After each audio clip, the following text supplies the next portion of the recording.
sont des femmes musulmanes parce qu'elles sont voilées, et qui viennent acheter du bon pain français. Et qui sont servis avec une cordialité tout à fait comme si elles étaient françaises entre guillemets. Et donc, ce gars-là me sort sa soupe un peu complètement mêlée, identité identitaire et tout, un peu proto-fasciste. Et puis il y a cette clientèle qui passe, qui rentre et qui sort, qui vient acheter, pas son pain, tu vois, son pain arabe, qui vient acheter du vrai pain français, quoi. Et je me dis, mais putain, qu'est-ce qui se passe dans cette boutique? Donc il y a quelque chose de complètement largué dans la tête de ces gens. Et en même temps, tu peux pas. C'est facile un peu de dire que c'est eux le vote Front National, enfin, de dire, voilà, c'est les petits commerçants, c'est. Enfin, c'est facile. On peut tous le dire, mais ça fait rien avancer. Tout le temps, on est toujours là à se dire, voilà, nous on est du bon côté de la barrière, les gauchistes et tout, et puis eux, les bons, les mauvais. C'est ça. Les méchants. Tu as parlé tout à l'heure de l'opposition abscon. Alors, ça rejoint un petit peu le discours clientéliste, anti-clientéliste de Ménard, en fait, sur lequel, d'ailleurs, d'abord il n'a aucune prise et au contraire il compose avec. Mais bon, ça c'est la logique habituelle. Hein. Après, là, il faudrait dériver sur notre monarchie républicaine. Mais, ce qui est certain, en tout cas, c'est que pour ce qui est de la gauche, on va dire institutionnelle, qui a été représentée à Béziers, donc le PS et le PC, d'abord, traditionnellement, Béziers n'est pas une ville de gauche. Il y a eu deux municipalités vraiment identifiées à gauche. C'est la municipalité Bas-de-Nigère, de 77 à 83, où là c'est un maire communiste. Alors communiste, hein, il roulait avec sa 4L, un ancien du PC, un ancien résistant, mais une fois. Et celui qui a suivi, alors pas celui qui a suivi, mais le mandat d'après, c'est Alain Barraud. Alors Alain Barraud, c'est le produit typique de l'éléphant du PS, c'est-à-dire un ancien économiste, donc versé au biberon du PS, et vraiment, voilà, lui, dans la ligne néolibérale en plus, et qui s'était fait élire aussi avec une association avec les communistes. Voilà, donc c'est les deux seules fois où on a eu, on va dire, une municipalité à gauche. Il n'est pas resté longtemps. Non, et à chaque fois, ils ont été ensuite bousculés. Et cette opposition-là, en fait, aujourd'hui, par exemple, pour parler du PS, si vous voulez, le PS à Béziers, c'est 4 sections. 4 sections, 4 chefs, qui ne s'entendent pas, et qui ont 4 discours différents. Donc ça, c'est pas comme les pays. Là, c'est la première chose. Non, mais, on dit souvent qu'en France, on a la gauche la plus bête de France. À Béziers, on a la gauche la plus bête de la France. Ouais. Non, on dit en France qu'on a la gauche la plus bête d'Europe, mais à Béziers, on a la gauche la plus bête de France. Et le PC, pour lui, alors c'est un PC orthodoxe. C'est-à-dire qu'ils sont restés sur cette ligne, c'est nous devant, vous derrière, il n'y a pas de démarche unitaire. Et donc, construire avec eux, c'est difficile. Alors, pour vous donner un exemple, la rue Voltaire, qui est donc le local du PC à Béziers, la rue Voltaire, quand vous rentrez dans le local du PC, la première chose que vous voyez, c'est quand même un drapeau de l'URSS avec les lettres russes. Je veux dire, ça, vous le voyez nulle part avec le marteau de la faucille. Le drapeau, voilà, de l'URSS avec les lettres russes. Donc c'est pour vous donner un petit peu une image. Le leader aujourd'hui du PC et donc qui se voudrait être le leader de la gauche radicale institutionnelle, il a plus de 70 ans.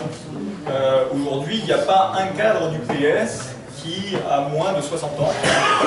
Ni les uns ni les autres n'ont préparé leur relève, et ni les uns ni les autres n'ont eu ce travail auprès des quartiers populaires qu'il aurait fallu avoir. C'est-à-dire qu'on a fait ce qu'on a fait dans toute la France, hein, là, pas plus à Béziers qu'ailleurs, ou à Perpignan d'ailleurs. C'est-à-dire qu'on a mis de l'argent. C'est vrai qu'on a mis de l'argent, mais cet argent a été mal utilisé. C'est-à-dire que les gens n'ont pas senti qu'il y avait un retour sur investissement dans leur quartier. À tel point qu'aujourd'hui, la Devèze, c'est quelque chose d'hétérogène. On parle toujours de la Devèze à Béziers. En fait, la Devèze, c'est très pavillonnaire, contrairement à l'idée qu'on s'en fait. C'est beaucoup de villas, beaucoup de pavillons, et c'est essentiellement une classe moyenne qui y vit. Et puis, à l'intérieur de la Devèze, il y a le quartier populaire, autour duquel, en fait, là où Ménard essaie de stigmatiser le plus, Et ce quartier populaire, autrefois, vous aviez des bars qui ont été tombés par Boudère. Et dans ces bars d'immeubles qui avaient été construits donc, pour l'arrivée des pieds noirs et des harkis, et bien dans ces bars d'immeubles, vous aviez une population, vous aviez un vrai tissu social mitigé, hétérodoxe. Contrairement à l'idée qu'on s'en fait, c'est-à-dire que dans ces bars d'ouvriers, dans ces bars d'immeubles, vous aviez des ouvriers de classe moyenne, vous aviez donc une population métissée. On a fait tomber ces bars d'immeubles, ces gens sont partis sur les extérieurs, sont restés les plus pauvres, les plus précaires, et ils sont aujourd'hui, les immeubles qui sont restés debout, en fait c'est des cages à lapins, c'est horrible, hein. C'est des immeubles tout gris avec des barreaux aux fenêtres, enfin, vous avez l'impression d'avoir des blocos, en fait, ça ressemble à des blocos, c'est très laid. Et vivre là-dedans, c'est vraiment des cages à lapins, au sens propre du terme. Et donc on a laissé ça en place comme une espèce de verrue là. Il n'y a eu aucune politique d'aménagement, quel qu'il soit, en direction de ces populations. Donc avec des taux de chômage à 60-80%. Combien d'habitants là sur la Devèze? La Devèze, c'est 25 000 habitants. Donc c'est beaucoup, mais en même temps, voilà, c'est très hétérogène. Et donc les gens qui vont voter Front National, qui sont dans ces pavillons autour, ils votent Front National en réaction à cette verrue qui serait plantée là, qui serait la cause de tous les maux, de tous les problèmes. Sauf que, très honnêtement, ça fait partie du fantasme après de la légende urbaine. C'est-à-dire qu'à la Devèze, il n'y a jamais eu d'assassinat en plein jour, on n'a jamais tiré à la Kalachnikov. Alors oui, on brûle quelques voitures quelquefois, hein, je veux dire, si on compare à ce qui se fait à Strasbourg, on est petits joueurs quand même. Moi, je voulais poser une question sur, parce que ce que vous dites de la Devèze, c'est vrai, moi j'ai toujours entendu parler de la Devèze. Il y avait la Grangette aussi, qui était un peu moins, mais en fait la Devèze, c'était la paillade de Montpellier. Sauf que la paillade, quand même, à Montpellier, il y a des choses qui ont été faites. Il y a des initiatives, il me semble qu'il n'y a pas jamais eu la Devèze. Et ça m'incite à poser la question concernant la vie associative. À Béziers aujourd'hui, parce qu'ici à Perpignan, il y a un tissu associatif qui est très important. Et qu'est-ce qu'il en est à Béziers du tissu? Parce que quand même, les associations, elles ont leur part dans la dynamique d'une ville et dans la vie d'une ville. Qu'est-ce qu'il en est à Béziers aujourd'hui? À Béziers, pour vous donner un exemple très parlant, Ménard, depuis son élection, a fait diminuer le budget global des associations de 500 000 €. Donc c'est une amputation directe au tissu associatif. Et alors, quelles que soient les associations, mais plus particulièrement les associations effectivement qui essaient d'avoir une action sociale, et donc celle qui a été visée directement, c'est Arc-en-Ciel, qui est implantée à la Devèze, qui faisait tout un travail d'aide et d'éducation populaire et d'aide aux personnes en difficulté. Et cette association recevait directement une subvention qu'il a décidé, alors qu'elle avait été votée en conseil municipal, il a décidé purement et simplement de la supprimer, ce qui fait que cette association ne peut plus aujourd'hui assurer ses activités, donc va disparaître. Donc là, clairement, il y a une attaque directe en direction, et à chaque fois c'est le même quartier. Donc, pour revenir sur les décrets qui ont été pris par Ménard, donc il a pris un décret sur un couvre-feu visant les mineurs. Il faut savoir que ce couvre-feu ne visait que deux zones, le centre-ville et la Devèze, comme par hasard. Les mineurs de moins de 13 ans qui seraient pris à circuler de 23h à 5h du matin, du vendredi au dimanche. Plus, bon, c'est complètement absurde, hein, c'est inapplicable. D'ailleurs, il a été débouté en première instance par le juge administratif, parce que, en l'occurrence, la police a déjà le droit de raccompagner les mineurs chez eux. Il a pris un autre arrêté, bon, c'est le linge aux fenêtres, là ça visait le centre-ville. Il faut savoir que quand je parlais de gentrification, monsieur est parti, quand je parlais de gentrification, effectivement, on n'a pas eu cette action au niveau du centre-ville de Béziers, c'est-à-dire qu'on a vidé de sa substance. Moi j'ai grandi, donc Sébastien l'a rappelé, dans un quartier populaire au sens propre du terme. C'est-à-dire que moi j'ai grandi dans une rue où il y avait des Maghrébins, des Gitans, des Européens, des non-Européens, dans un métissage, alors on était plus ou moins des classes populaires, classes moyennes, au Faubourg. La rue Canterelle, en fait, qui fait le lien entre le centre-ville et le Faubourg. Donc en plus, on allait dans une école, là aussi, on se retrouvait tous, donc il y avait un vrai métissage, il y avait le foyer rural, le foyer du 3e âge, le foyer restaurant du 3e âge, il y avait un café maghrébin, il y avait des épiceries, des commerces, et c'était un quartier de petits commerçants. Voilà. Et ce quartier s'est vidé de sa substance au fur et à mesure que les gens sont partis sur les zones pavillonnaires. Donc c'est le grand mythe des années 80, de la fin des années 80 et du début des années 90. Les promoteurs immobiliers spécialistes du BTP dans nos régions, il faut savoir aussi le mal qu'ils font, c'est-à-dire qu'ils construisent sur des zones en fait, qu'on leur donne à construire. Ils construisent des pavillons avec l'idéal de la maison, le pavillon, les deux enfants, le chien, la femme et la voiture. Et la maîtresse. Non, mais c'est ce qu'on a vendu dans les années. Avec en plus derrière un certain nombre de problèmes avec ces promoteurs. Je pense aux maisons Cévenol qui ont toujours pignon sur rue à Béziers et qui ont été épinglés lors d'une affaire de... Mais qui attribue le permis de construire? Les maires. Les maires. Non mais bon, voilà. C'est-à-dire que voilà, on construit ces zones-là, on fait partir les classes moyennes, le centre-ville se vide, et ne reste que les gens qui ne peuvent pas partir. Les gens qui ne peuvent pas partir, ce sont les plus pauvres. Et donc ces quartiers se désertifient, et vous avez là des gens qui sont des marchands de sommeil, qui sont propriétaires de ces immeubles-là, et je pense qu'à Perpignan, on a la même chose. Les marchands de sommeil s'en foutent royalement que leurs immeubles se dégradent. Pourquoi? Parce que ces populations qui sont là, elles touchent les minima sociaux. Les minima sociaux payent une partie du loyer. Comme ces immeubles sont amortis depuis longtemps, ça ne les intéresse pas de rénover l'immeuble ou de faire des travaux d'aménagement. Ils laissent ces populations-là, les plus pauvres, à l'intérieur, sont des nids de pauvreté. Personne n'a une politique envers ces populations-là. Et effectivement, on crée une espèce de système comme ça, et ensuite on crée une psychose. C'est-à-dire que les gens voient comme ça des îlots d'insalubrité avec des gens très pauvres, et s'imaginent que c'est toute que là, c'est des vrais coups-gorge, ils vont se faire égorger, etc. Parfois, il y a des immeubles qui s'effondrent. Voilà, Et par rapport à ça, je ne sais pas si c'est le cas. Oui, j'avais juste d'abord une remarque. Non pas professionnel, mais militant associatif. J'étais intervenu sur Béziers, j'avais été frappé des gens qui se dénommaient bitéro-bitérois. C'est-à-dire, il y a une partie de la population de Béziers qui s'appelle « Nous sommes les bitéro-bitérois ». Oui, alors oui, mais c'est chez plusieurs, ils ont reconnu. Eh bien oui, voilà, c'est une manière de marquer, c'est juste un indicateur, c'est quand même assez significatif l'indicateur. Il ne suffit pas de dire les bitérois de souche, par exemple, mais il y a un mot extrait à Béziers, ce sont les bitéro-bitérois. Déjà de souche, c'est... Mais non, déjà, mais là c'est encore plus fort, je trouve. Sinon, ma question était la suivante. Moi, j'ai longtemps travaillé pendant pratiquement 40 ans dans un quartier populaire à Perpignan, et j'y travaille plus depuis 5 ans, je continue à intervenir sur les quartiers populaires dans la région. J'avais une question. À Perpignan, il y a 2 ans, j'ai fait un petit travail d'enquête sur les associations dans les quartiers populaires, qui sont relativement peu visibles.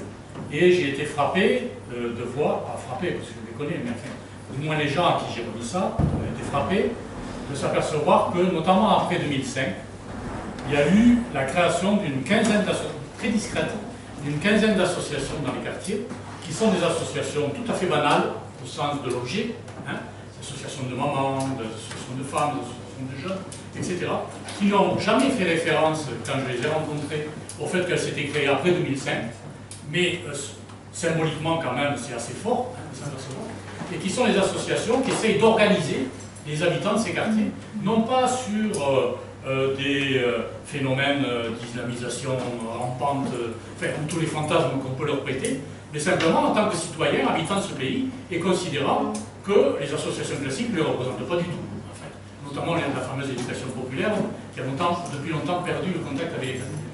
Je voulais savoir si sur Béziers, vous aviez eu connaissance de ce genre de... Voilà, l'idée que les publics et les populations de ces quartiers, des quartiers stigmatisés, ne restent pas inertes, quoi. C'est pas possible qu'ils restent inertes. De toute façon, dans la réalité, il y a toujours des dynamiques. Et est-ce qu'elles sont identifiées? Est-ce que vous avez pu les Alors, sur deux avenues de Béziers, oui. Alors, ça permettra aussi peut-être d'aborder un peu la question économique qui n'est jamais quasiment abordée. il y a 2 avenues dans Béziers, qui sont les avenues les plus vivantes de Béziers, dans lesquelles vit alors, une population là, très hétérogène aussi, mais essentiellement d'Afrique du Nord et de Turquie. Avec quelques Roms et quelques Slaves d'Europe de l'Est. Ces populations-là, elles vivent sur place, elles consomment, elles travaillent, puisqu'elles ont des petits commerces, et les enfants vont dans les écoles de ces quartiers-là. Et là, vous avez effectivement des associations, alors c'est des associations d'amitié turque, amitié algérienne, amitié marocaine, qui sont identifiées, que vous voyez, qui ont pignon sur rue dans ces quartiers-là. Quand vous vous y baladez, c'est à partir de la gare, c'est l'avenue Gambetta, l'avenue Garibaldi. Et donc là, vous avez vraiment 2 quartiers vivants. Et quand Ménard avait commencé sa campagne en disant « je vais vider le centre-ville des gitans, des arabes et des pauvres », si l'envie lui prenait un jour de vraiment stigmatiser, il ne le fait pas d'ailleurs, il ne le fait pas. S'il avait une action délétère sur ces 2 avenues-là, là par contre ça poserait un problème à son centre-ville, parce que là pour le coup, si on fait disparaître ces gens-là de ces 2 avenues, il ne reste rien au centre-ville. Alors là, rien, c'est le désert. Déjà que le reste, c'est le désert. Donc là, elles sont identifiées. Par contre, à la Devèze, non. L'association qui était identifiée mais qui n'avait pas pignon sur rue, c'est Arc-en-Ciel. Et là, clairement, il y a eu une action de la municipalité contre elle. Voilà. Pourquoi ? Alors, pourquoi plus la Devèze qu'autre chose ? Je ne sais pas, ça vient d'un... Alors, je pense, enfin si, j'ai une partie de la réponse. Je pense qu'il y a un ressentiment chez lui, il y a une part presque schizophrénique chez Ménard. Là, c'est plus une problématique, on va dire, mitterrand-mitterroise, qui concerne Ménard. Ménard, il faut savoir que dans son parcours, c'est quelqu'un de très compliqué. Il a commencé chez les anarchistes, à fréquenter les anarchistes. Il a été longtemps membre de la LCR, de 73 à 79. Ensuite, il a été membre du... La LCR, c'est la Ligue communiste qui est devenue ensuite le MDR. Il a ensuite été au PS, et puis il a suivi Soma des Blancs. Et vous savez que Soma des Blancs s'était fait élire avec des voix Front National, et jusqu'à écrire donc ensuite Vive Le Pen en 2002. Donc c'est quelqu'un qui voilà, a un parcours quand même compliqué politiquement. C'est pas tout le monde qui a un parcours comme ça. Et en fait, il est revenu à ses sources. Pourquoi ? Parce que son père est un ancien de l'OAS, un ancien nostalgique, et qu'il il est né à Oran, il a grandi une partie de sa vie à Oran, et puis ensuite il est arrivé à Béziers. Il y a une espèce de focalisation aujourd'hui réelle sur le musulman. C'est-à-dire qu'il a identifié le musulman comme l'ennemi intérieur, et donc c'était très visible le 7 janvier. Le 7 janvier, après les attentats, il convoque en fait un rassemblement. Et alors, il faut savoir que ça a été très rapide et en même temps, il a fallu vraiment être très réactif. Donc là, je vais parler de la gauche radicale à la gauche du PC. C'est-à-dire que nous, on reçoit l'information, il y a un rassemblement. Donc, nous, au départ, on est plutôt partie prenante. Et puis, très vite, en fait, on a l'info que dans la journée, Ménard avait envoyé un communiqué de presse très islamophobe à la presse, au club de la presse. Et donc ce communiqué de presse n'avait pas été ventilé. Et donc on reçoit quand même l'info par des canaux divers, et en fait on apprend qu'après ce communiqué de presse, il a convoqué les présidents de groupes des partis politiques de la municipalité, en disant, ben voilà, ce soir on fait un rassemblement et on se partage le temps de parole. Et c'est ce qu'il a fait. C'est-à-dire qu'ils sont montés à la tribune. Donc Frédéric Lacasse, président de la communauté d'agglomération, qui est le maire de Sérignan, qui est sans étiquette, qui mange à droite, à gauche, au centre, qui mange partout. Bon appétit. Hein ? Nombre de consensus. Oui, un homme du consensus. Aimé Couquet, le leader Maximo dont je parlais tout à l'heure, qui a 71 ans aujourd'hui. Jean-Michel Duplat, alors le représentant officiel du PS local. Et donc Ménard et Eliabou. Et donc ils montent tous avec leur écharpe tricolore, montent à la tribune, ils se distribuent le temps de parole. Et donc nous on a essayé d'être très réactifs, on a dit surtout on n'y va pas. Surtout on n'y va pas, et on a bien fait, parce qu'en fait à ce moment-là est dressée une immense banderole où il y a marqué non à attendez, comment c'était ? Non aux terroristes islamistes. Et à partir de ce moment-là, il est vraiment, bon déjà il avait pendant toute sa campagne municipale martelé un certain nombre de choses. Mais il y a comme une accélération depuis ce moment-là à viser des musulmans, ou clairement, les musulmans sont dans son viseur. Il y a une espèce, je pense, chez lui, un réflexe, voilà, voilà, une espèce de conscientisation qu'il a à l'intérieur que le musulman est l'ennemi intérieur. Si je peux, si on parle de Ménard, on pourrait s'attarder, on peut sûrement parler de Perpignan, et à chaque fois on focalise sur donc, les individus phares et tout, et ils ne sont pas tout seuls, ils ont une base électorale, ils ont des appuis, ils n'ont pas été pareils, ils sont pareils comme ça du jour au lendemain. Et moi ce qui m'intéresse, c'est ce que je soupçonne, c'est un appui dans les élites locales, une base électorale, et les racines évidemment, c'est une ville qui est Aix-en, quoi, avec un chômage de vin, et tout ça. Et le problème, c'est que le discours de Ménard, moi, je sais pas bien vu, j'ai une bonne mémoire, et je me rappelle de cet enfoiré de Couderc, quand il y a plus d'une dizaine d'années, et donc il n'y a rien de nouveau sous le soleil, sauf que là, maintenant, c'est clairement affirmé, ils tiennent la ville. Les idées, c'est vraiment, il y a un iceberg qui a émergé, quoi, et c'est la partie émergée de l'iceberg, mais c'était souterrain. Et à l'occasion d'une crise grave donc à Béziers, où il y a un taré qui a pris les armes, on s'en souvient. Oui. Moi je me rappelle très très bien parce que j'ai la gueule des personnes qui ont été visées dans le discours de cet enfoiré de Couderc. Et à la télévision française, donc, il y avait, pour vous rappeler vite les choses, c'était en 2001. Voilà, 2001, ouais. Donc, et donc, il y a un taré qui prend les armes de la chose folles et qui se balade dans la ville et qui flingue tout ce qui ressemble à la police. Voilà. Manque de bol, le bras droit, celui qui a les responsabilités de la sécurité, un cow-boy local, ouais. Et ben pour aller faire son plein d'essence, cet abruti, il a mis sur sa voiture banalisée, donc un adjoint, qu'on appelle ça un gyrophare. Et donc la dernière victime du taré, c'était lui. Et donc, grosse cérémonie et tout, mais carrément un enterrement national et tout, dans les télévisions de France. Et Couderc, qui révèle, moi je ne connaissais pas exactement, j'avais rien à foutre à l'époque déjà, et pas plus maintenant, des politiciens, mais il a dit quelque chose qui m'a quand même marqué, c'était « tu l'as assassiné », en parlant de l'imbécile qui était décédé, « tu as été assassiné par ceux qui détestent la France ». Parce que je ne vous ai pas précisé que l'abruti qui a pris les armes, c'est un maghrébin. Il y a un jeune qui a pété un câble, je ne sais pas où il a vu ces armes-là et tout, mais voilà. Et donc ceux qui n'aiment pas la France, je n'ai pas besoin d'expliciter davantage. Et donc c'était Couderc. Et donc moi, quand la ville de Béziers elle a été prise par le Front National, voilà, je connais la revue Hérodote, je connais les auteurs que tu cites, et je me fonde aussi sur mes petites intuitions perso, mes analyses perso. Et ça tombe pas du ciel, quoi. Ça tombe pas du ciel. Et puis voilà. Et aussi, on parle de. Il faut faire très attention parce qu'on parle de. Donc on identifie donc on diabolise, il y a des grands méchants, tout ce qu'on peut dire. Mais encore une fois, il y a leur base. Donc il y a aussi tout ce qui est dans les villes, la ségrégation et compagnie.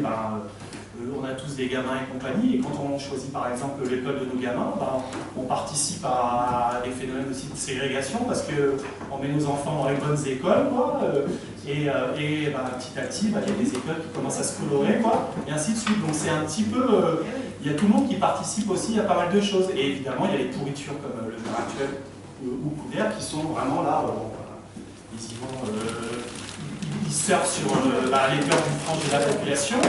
Et remporte la mise, quoi. Mais tout était déjà en place, quoi, oui, c'est ce que j'ai expliqué tout à l'heure. Ça, c'est pour être ça, quand le maire l'a dit ici, il propose de mettre comme nom de rue, je ne sais pas quelle rue il a pris, mais il veut mettre Alain Sergent comme nom de rue, ou des choses comme ça, et qui est lui de l'UMP, normalement. Du coup, les bases à Perpignan, elles y sont aussi pour que le Front National puisse passer comme si c'est la porosité entre les deux, c'est ce vote identitaire qui est clairement identifié. Ils savent qu'ici ils ont une base électorale, tu parlais de base électorale, la base électorale, effectivement, il y a une partie de l'Arki, clairement, qui a toujours eu un vote conservateur, un vote réactionnaire, néo-gaulliste, un truc presque schizophrène, avec un double discours, donc ça compte. Il y a aussi les anciens Espagnols, et là par contre, Susana Dukic, elle en parle bien. C'est-à-dire que longtemps, on a tué ce phénomène, y compris à l'intérieur de la communauté espagnole dont je fais partie, dont certains font partie ici. C'est-à-dire que le moment 39, le moment 36-39, parce qu'il y a des gens qui ont commencé à arriver à partir de 36, mais le moment 36-39, c'est un moment à part. C'est-à-dire que les gens qui sont arrivés sur cet exode-là, c'est un moment particulier. Mais ça n'arrivera plus, en fait. C'est-à-dire que ces gens-là se sont ensuite, comment dire, reconstitués, se sont réorganisés. On sait ce qu'il en est à Toulouse, de la CNT, etc. L'histoire très riche que ça a fécondé. Mais les gens qui sont arrivés après ne sont pas les mêmes. Ils ont été élevés au plus bon du franquisme. Le franquisme avait développé, ce qu'on ne sait pas suffisamment, toute une politique en direction des exilés, comme Salazar l'a fait aussi au Portugal. Et ces gens-là, ils ont, pour les générations suivantes, adopté un vote gaulliste qui a vite dérivé sur un vote identitaire. C'est-à-dire que les gens qui avaient été formés dans l'idéal de la République espagnole, je vais faire court, on ne va pas ici reprendre le débat des mémoires de la République espagnole, mais en gros, ces gens-là n'ont jamais eu le réflexe très espagnol de l'anti-musulman primaire.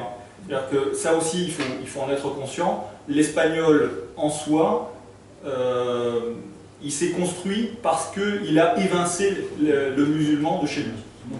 Ça fait partie de l'identité du génome espagnol. Et ça... Comment ? Isabelle la catholique.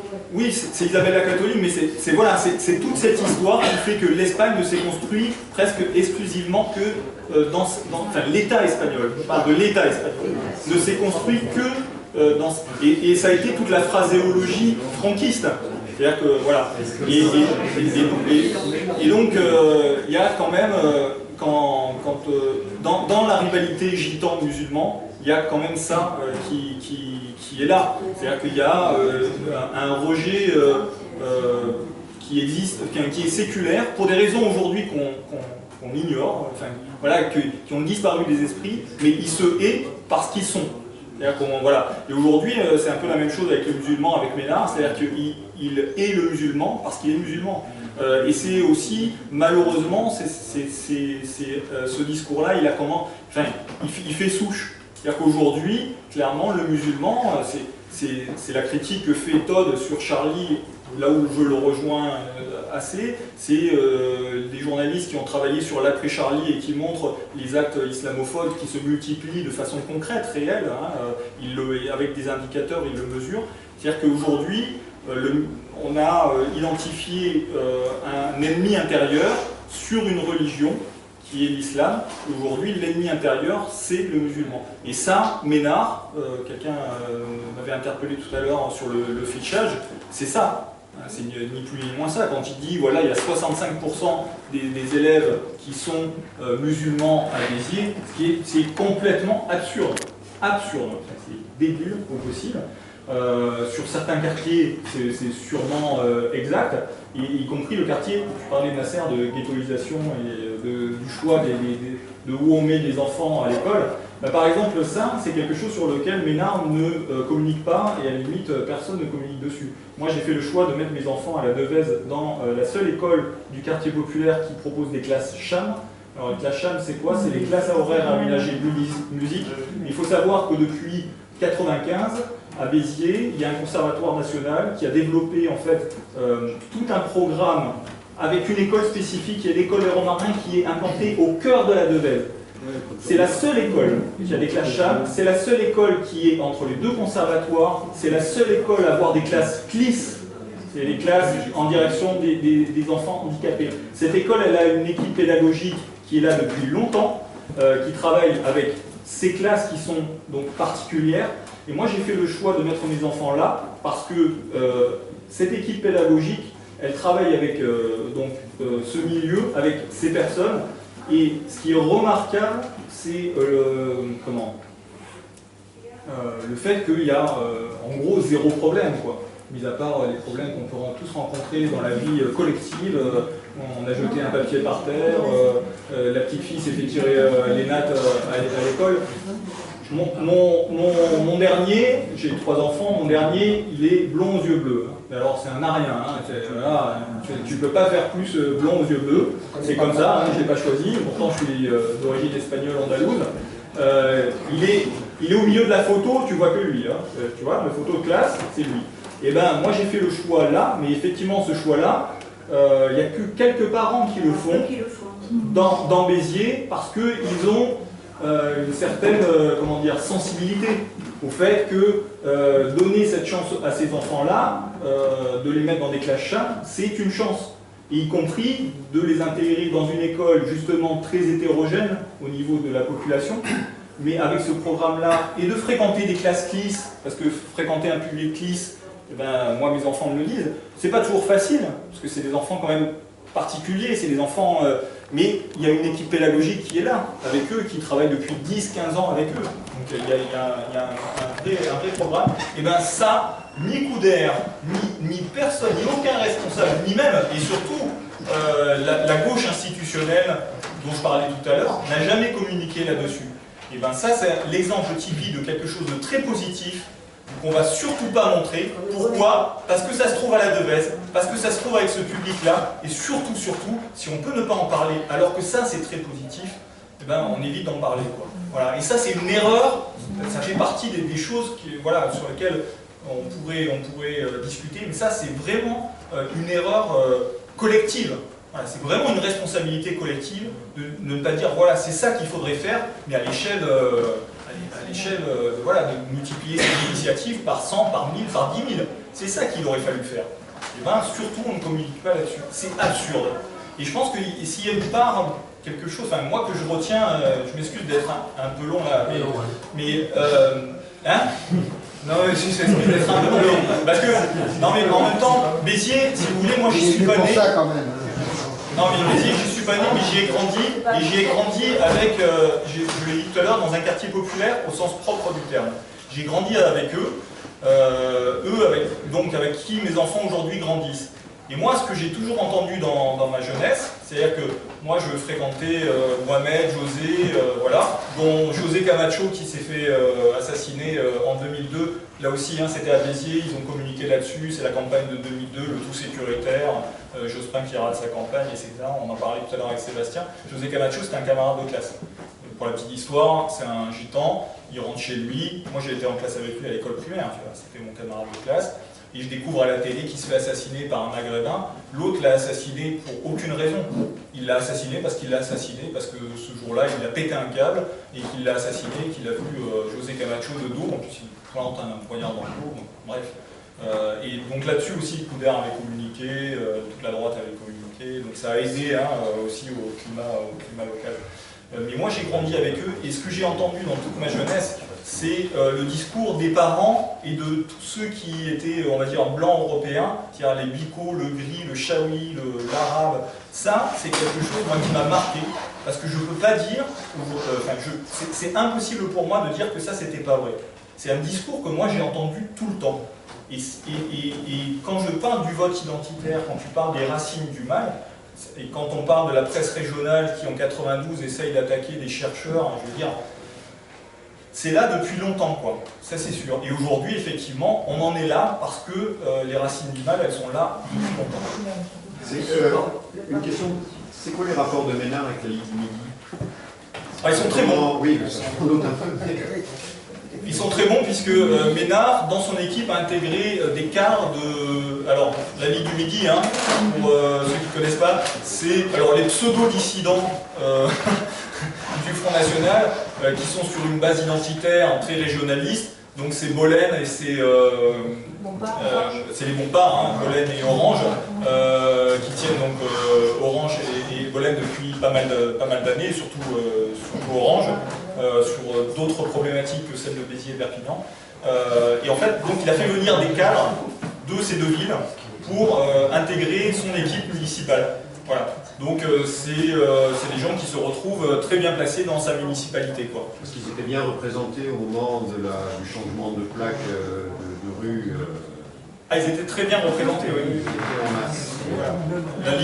Non, mais Ménard entretient de très bons rapports avec toute la fachosphère, c'est-à-dire tous les groupuscules, puisqu'il a des identitaires avec lui, il a des gens du Front National, il a des gens de la Ligue du Midi, il a des gens du MPF, il a des gens du RPF, donc il a tout le panel. Ce qui peut expliquer aussi la réussite du vote Ménard, c'est ça. C'est-à-dire que moi je le compare un peu entre guillemets à Franco. Franco, par exemple, quand il prend le pouvoir, ce qu'on n'a pas assez à l'idée, c'est que le franquisme, c'est pas une idéologie de base qui arrive comme ça et que c'est évident. Franco, il réussit un truc qui est presque impossible. Il réussit l'amalgame entre les monarchistes et les carlistes qui se tiraient dessus, hein, dans les années 30. Ils se détestaient cordialement. Donc il réussit l'amalgame entre les monarchistes et les carlistes, plus les phalangistes, mais qui ont perdu José Antonio Primo de Rivera. Ça c'est un autre sujet qui au départ n'est pas un fasciste. Hein. D'ailleurs, il le laisse pourrir en prison, il le liquide. Il faut savoir quand même que le fils de Primo de Rivera avait tenté un rapprochement avec le PS.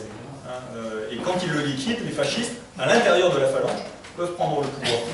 Et donc il réussit cet amalgame qui est presque impossible. Et bien Ménard, il réussit un amalgame presque impossible entre la Ligue du Midi, les identitaires, le Front National, le RPF, le MPF. Et il arrive à faire un truc comme Debout la République. Il arrive à faire un truc comme ça.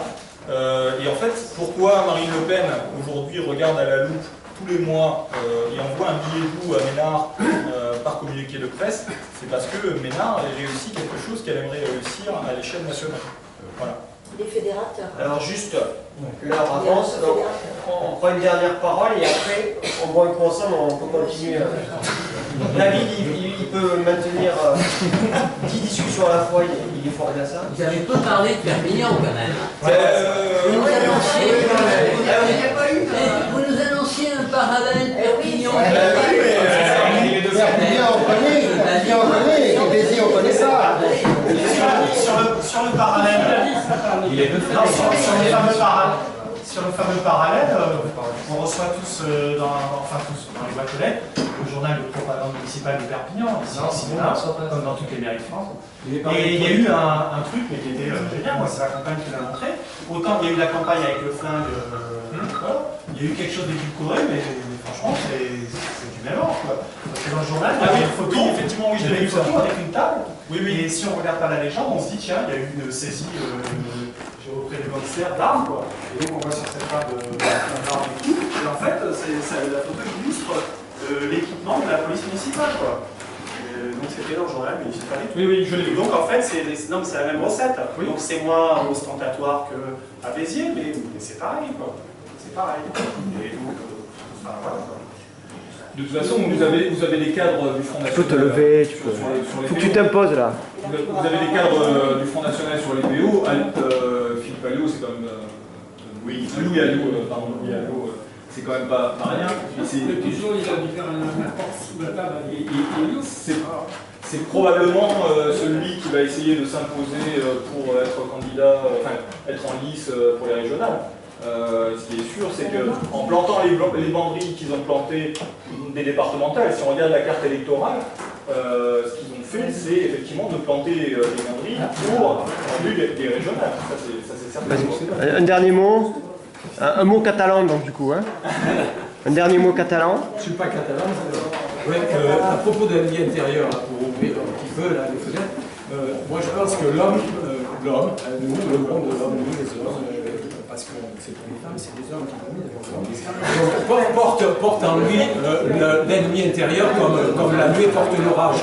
Tout simplement parce que il refuse, il est dans le déni, si tu veux, de son indignité. Son indignité qui tient au fait qu'il vit comme un esclave, qui travaille, et qui vit comme un esclave. Donc en vivant comme un esclave, on a besoin effectivement de bouc émissaire. Alors le bouc émissaire, une fois ça va être le juif, une fois ça va être l'arabe ou le musulman, une autre fois ça va être l'italien parce qu'il vient nous prendre du travail à une morte, alors on en massacre à coup de machin, le 14 etc., etc. Donc l'ennemi intérieur, on l'a en nous-mêmes aussi, il n'est pas là-bas, on l'a aussi en nous, l'ennemi intérieur. C'est quand on se comporte effectivement comme un connard, qu'on est, parce que la connerie elle est universelle, et qu'on a chacun notre dose, et par contre, quand on fait un petit effort pour devenir humain, pour effectivement envisager de construire la communauté humaine sur la planète, c'est-à-dire quand on cherche à vivre autrement que comme un con, de base, là, effectivement, pas vers quelque chose d'humain et de quelque chose comment dirais-je, qui est vivant, quoi, hein. Voilà, au lieu de vivre comme des zombies et d'avoir envie de massacrer tout le monde, et finalement les petits jeunes qui partent là-bas en Syrie et tout, c'est qu'ils ont une vie tellement de merde, ils sont tellement chiés, ils n'ont aucun avenir, qu'ils vont se faire massacrer en massacrant les hommes. Bon, et ce qui se passe à Béziers ou ailleurs, finalement c'est dans la même veine. Malheureusement, la mère de la connerie est toujours enceinte. Je voulais juste me faire penser à Primo Levi qui dit l'homme est un loup pour l'homme.